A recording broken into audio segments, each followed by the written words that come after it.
Opera Glam meets soft gothic makeup. This is a look that I want for my first exploration of 2026 beauty trends.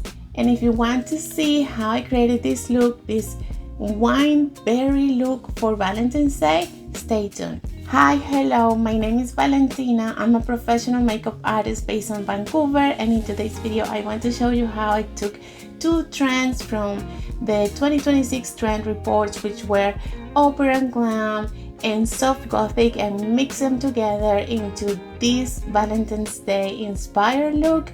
It is something that I created for an alternate take on glam for date nights, and I decided to use just one matte eyeshadow for the entire look so that my eyes could just have the statement and don't complicate it. So if you want to see how I created this and the techniques that I use, keep on watching. Okay, for this look, I want to use Natasha Denona. It's a classic at this point. This eyeshadow palette broke the internet probably in 2021 and everybody wanted it. I just feel like we need to talk about it again because it's such a beautiful color story. It is definitely a perfect eyeshadow to pair with a Valentine's Eye glam look, and I want to use it for my tutorial today because it has a great variety of shades, blondes and pinks and silvers, and that's kind of the vibe I'm going for. I want to do sort of like a take on the soft gothic eye look, soft gothic glam trend that we are experiencing for 2026, and I thought that Valentine's Day is the best time for this. So I'm going to start by priming my eyelids. I'm going to use the CoverGirl eyeshadow primer. So far I'm loving this one, and I'm going to keep using it because it has worked really well to hold on formula. Your eyeshadow doesn't melt, it doesn't transfer, it lasts all day. And I'm going to use a concealer brush just to pat this in my eyelids. I love this technique because it basically blends the primer without issues, and if you have a little bit of a leftover concealer in your brush, it also helps cover any redness or evening out the tone of your eyelids. So I'm going to go straight into this color, and I want to do a smoky eye, just a burgundy deep wine smoked out eyeshadow look, and I'm going straight for this one. I haven't decided if I want to add some pink reflex shimmer on my eyes or not. For now, I just want to stay within the dark gothic theme and see how it goes. So I'm using a very small round eyeshadow brush because I don't want to have fallout under my eyes. I already did my base and my blush and everything, so I just want to be very precise with the application. So we're going to start by just gently patting the color all over our lids. And I think it's such a beautiful shade. It's exactly what I was envisioning. And we're going to make sure that we're building pigment into our eyes. And this is the kind of eyeshadow look that you can do regardless of your eye shape. Just need basically one eyeshadow, and you don't need to be that precise with application. Patting motion, slowly building that base.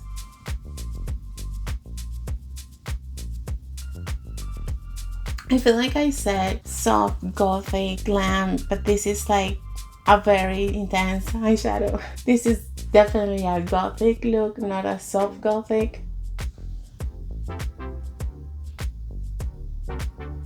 And I feel I'm really happy with the placement. So we're gonna have a tissue now on hand and basically remove any excess eyeshadow from our brush, and we're going to use the same brush to buff out any edges that are harsh without taking any more product. We're just going to go over this edge, and we're going to start doing small circular motions just to move pigments around so that we can basically blur the edge of the eyeshadow and start smoking it out.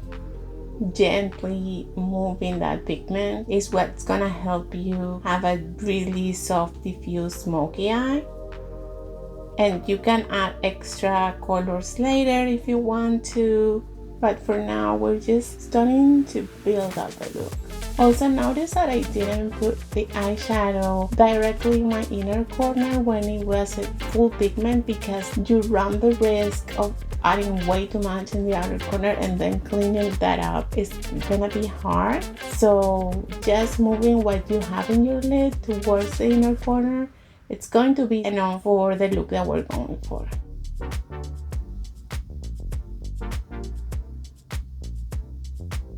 And now that those edges are slightly blurred, I can go in with my setting powder. I'm using the NYX Can't Stop Won't Stop setting powder. I really like this formula. And I'm taking in a big brush some of that powder, and I'm basically going to set the rest of my eye with this. I know it looks a little bit strange at first, but it's actually a really good technique for smoky eyes, because you don't need to add more eyeshadow on top of this or on the edge to blend it at first, especially if you have a sticky base like I did. This is a natural skin tone and very soft powder, so this is what you need to be able to blend afterwards and not have your brush stick to the formula.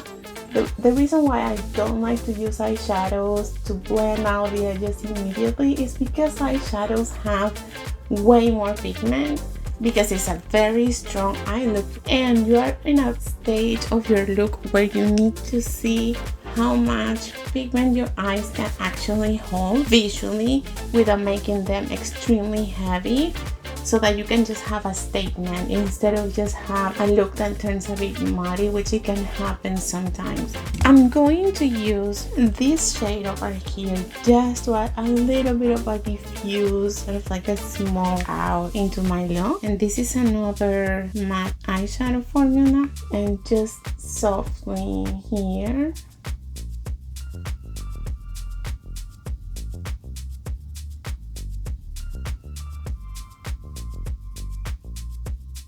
And then with the same brush, we're going to once again go over it and just blend and make it soft. Same over here.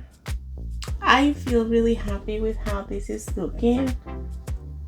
Maybe sometimes you have maybe an eyelid that's a little bit drier. It happens to me, and pigment can look uneven, so you just go over it and then you correct it. It's not a big deal. I know that the size of this brush can intimidate people because it's way too big, but it's tapered, so it has like a hinge top, and that's the part that I'm actually using on my eyelids and really softly, but also because I have a big space in here in the hood of my eye, so that's why I use it. If you have smaller eyes, just stick to a small blending brush, and then that should do it. I have a little bit of fallout here. Let's clean it with a tissue.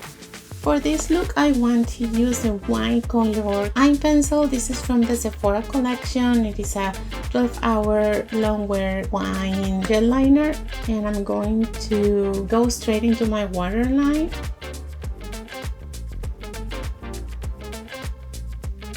And then I'm going to use the same eyeliner to go a little bit under my lash line, but I'm going to do it only in the outer corner.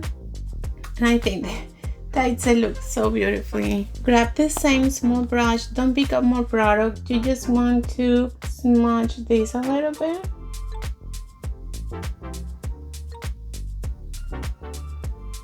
And then with the same brush, I'm going to pick this white shade that's here. I know this is a big contrast, but this is a statement eye. And we're going to apply this as an illuminator here. And I know it looks a bit too stark, but we're going to blend this in a moment. For this look, I want to do a little bit of a highlighter, so I'm going to use the Danessa Myrics highlight. This is like a blurry formula. It's like a Balm highlighter, and it's in a very beautiful rose shade. So I want to use this on my cheek.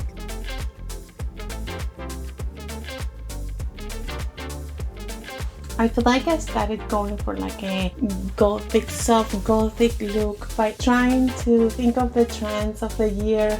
I ended up going for a opera glam. I feel like this is opera glam meets gothic. This is your alternate look for Valentine's Day.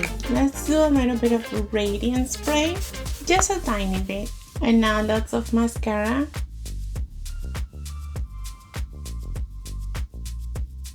Fill your mascara slowly so that you don't have smears of mascara in your upper line. For this look, we want something dramatic, so I'm just adding extra mascara. It's fine if it gets a little bit clumpy at the end, kind of like a false eyelash effect, or even like dull lashes, that's fine. And that's it, that's the final look for this Valentine's Day. Different take on Valentine's Day glam. I feel it turns out really nice. I feel like I do have a little bit of a dry area on my eyelid that I'm going to correct, and I want to show you that even makeup artists, sometimes we struggle with our own skin or features. If you find something that it doesn't look perfect at the end, just go over it and work on it until it feels as best as you can make it. It doesn't mean anything went wrong if you do your eyes and then you feel like something needs to be adjusted. This is definitely a statement, okay? I decided to leave it as a matte eyeshadow. I don't want any shimmer on it. I think it does the job of bringing out a different take, a different color and energy to a Valentine's Day look. It's definitely beautiful for a date night. It will look beautiful under candlelight and low lights in a restaurant. That's why it will be perfect, because it's like dark and smoky, and when you have that ambience, you know, you're not gonna have a reflector light on you, so it will blend greatly with the environment. And if you combine with the wine color sweater like I did, it will bring color harmony to your look, and then that's how you make it look very chic and very editorial. So thank you so much for watching. If you enjoyed this tutorial, I hope you stay and give it a like, subscribe, and stay for more. I'm going to be visiting all the trends of 2026 in different looks for the season, for Valentine's Day, and for a preview of spring. I'm very excited about what's coming. So thank you so much for watching, and until next time, bye.